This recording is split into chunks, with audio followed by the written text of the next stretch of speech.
नमस्कार। मैं सुनीता ध्यानी आज आपको शिव मंगल सिंह सुमन का जीवन परिचय बताऊंगी।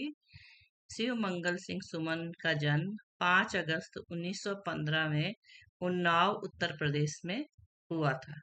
इनकी मृत्यु 27 नवंबर 2002 में हुई है। शिक्षा इनकी काशी हिंदू विश्वविद्यालय से इन्होंने बीए, एमए और पीएचडी की है।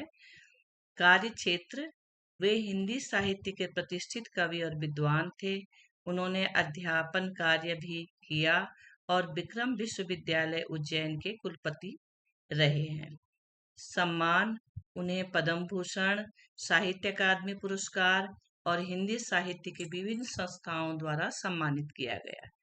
ये प्रगतिवादी कवि भी कहे गए हैं। ये छायावाद और प्रगतिवादी कविता के महान विद्वान हैं। साहित्यिक विशेषताएं, शिव मंगल सिंह सुमन ने अपनी कविताओं में देशभक्ति, सामाजिक न्याय, मानवता और जीवन के विविध अनुभवों की अभिव्यक्ति दी है। इनकी भाषा सरल, प्रवाहपूर्ण और ओजपूर्ण थी। वे छायावाद और प्रगतिवाद के बीच की कड़ी माने जाते हैं। इनकी प्रमुख रचनाएं हैं, इन्होंने बहुत सारे काव्य संग्रह लिखे हैं, कविताएं लिखी हैं, पर उसमें से प्रमुख हैं मिट्टी की बारात। इसमें इनको साहित्य अकादमी पुरस्कार भी मिला है। मिट्टी की बारात में हिल्लोल, ये इनका पहला कविता संग्रह है। जीवन के गान, प्रलय सृजन, विश्वास बढ़ा चलो, नव कुसुम, ये इनकी प्रसिद्ध कविता संग्रह है। इन्होंने बहुत सारी कविताएं लिखी हैं, लेकिन उसमें से प्रसिद्ध कविताएं इनकी है चलो फिर से मुस्कुराएं। उनकी सर्वाधिक लोकप्रिय और प्रेरणादायक कविता है।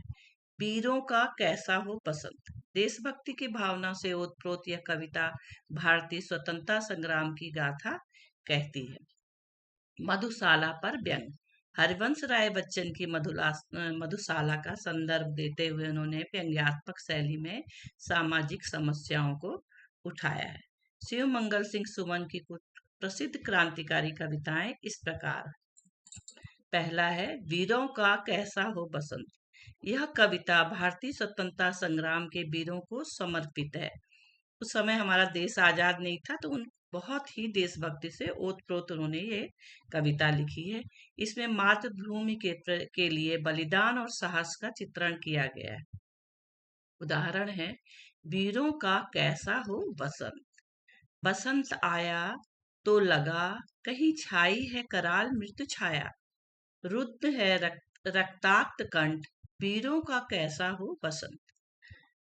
दूसरी है चलो फिर से मुस्कुराएं। यह कविता विपरीत परिस्थितियों में भी हिम्मत न हारने की प्रेरणा देती है।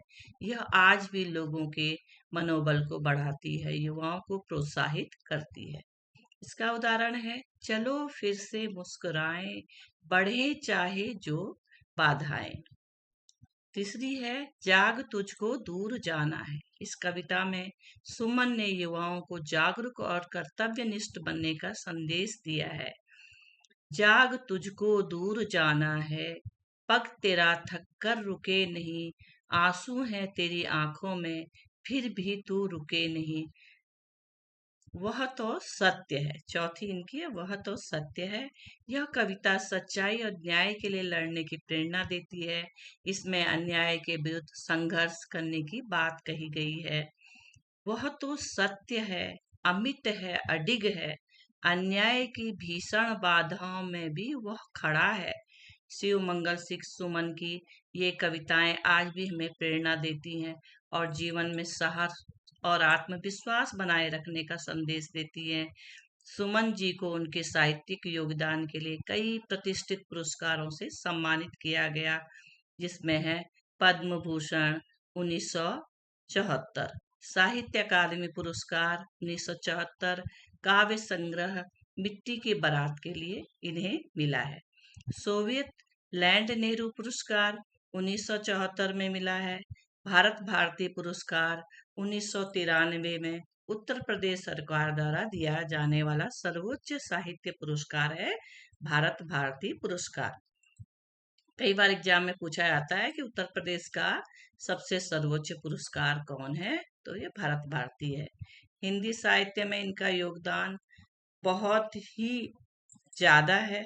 इस इनसे इन्होंने शिव मंगल सिंह सुमन ने एक और कविता लिखी थी। हम पंछी उन्मुक्त गगन के पिंजर बदना गा पाएंगे, कनक तीलियों से टकराकर पुलकित पंख टूट जाएंगे। यह पक्षियों के ऊपर है, जो पक्षियों को कैद करके रखा जाता है, और उन्होंने मनुष्य के साथ साथ पक्षियों के मन की बात को भी जाना है और उसे अपनी कलम से लिखा है। इनकी साहित्य में योगदान, राष्ट्रीय चेतना और क्रांतिकारी भावनाएं थी इनके अंदर। उनकी कविता वीरों का कैसा हो बसंत में क्रांतिकारियों की वीरता और बलिदान को रेखांकित किया गया है। उन्होंने देशभक्ति और जन जागृति को अपनी रचनाओं में प्रमुख स्थान दिया। समाज सुधार और जागरूकता, उनकी रचनाओं में सामाजिक कुरीतियों, अन्याय और असमानता के विरुद्ध आवाज उठाई गई है। उन्होंने गरीबों, किसानों और श्रमिकों की पीड़ा को अभिव्यक्त किया है। समाज को बदलाव के लिए प्रेरित किया है उन्होंने। हमारे प्रधानमंत्री अटल बिहारी वाजपेयी अधिकतर इनकी कविताओं को गुनगुनाते थे। उनकी कविता क्या हार में क्या जीत में, किंचित नहीं भयभीत में, संघर्ष पथ पर जो मिले यह भी सही वह भी सही, ये सुमन जी की कविताएं जो हैं प्रेरणादायक और आत्मबल को बढ़ाने वाली उनकी रचनाएं हैं, जिससे हमारे जितने भी महापुरुष हैं वो प्रभावित हुए हैं। उनकी कविता चलो फिर से मुस्कुराएं विपरीत परिस्थितियों में भी आगे बढ़ने और संघर्ष करने की प्रेरणा देती है। काव्य शैलियां और प्रयोग, सुमन जी ने ओजपूर्ण और प्रगतिवादी काव्य लिखा है। वे छायावादी और प्रगतिवादी साहित्य के बीच की कड़ी माने जाते हैं। ये प्रश्न भी बहुत आता है टीजीटी, पीजीटी, यूजीसी नेट में।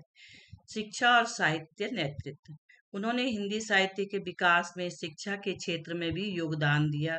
वे विक्रम विश्वविद्यालय उज्जैन में विक्रम विश्वविद्यालय है, इस बार यूजीसी नेट में ये क्वेश्चन आया था। वे विक्रम विश्वविद्यालय के कुलपति भी रहे हैं। उन्होंने साहित्यिक गतिविधियों को प्रोत्साहित किया और विद्यार्थियों को आगे बढ़ाने में योगदान दिया। इस प्रकार हम इस निष्कर्ष पे पहुंचते हैं कि शिव मंगल सिंह सुमन ने अपने साहित्य के माध्यम से राष्ट्र प्रेम, सामाजिक जागरूकता और आत्मविश्वास की भावना को जन जन तक पहुंचाया है। उनकी कविताएं आज भी प्रेरणा का सूत्र हैं और हिंदी साहित्य में उनका योगदान अमूल्य है। धन्यवाद।